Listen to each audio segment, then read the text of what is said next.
Assalamu Walaikum. Hello friends, how are you? Welcome back to my another video. In this video, I am going to show you how to change row height in Excel to centimeter.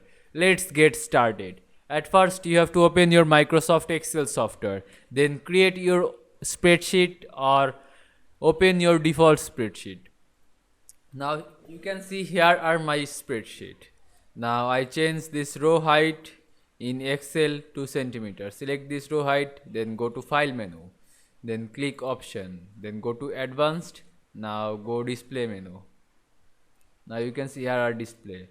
Then rulers units are selected by millimeters. Now I choose this millimeters drop down menu, then select centimeter, then press OK.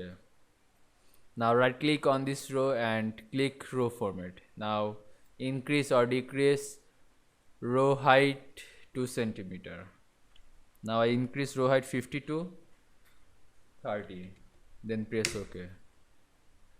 You can see I change row height in Excel to centimeter very easily. I hope you enjoyed my video. Please like, comment, share and subscribe my channel. Thanks for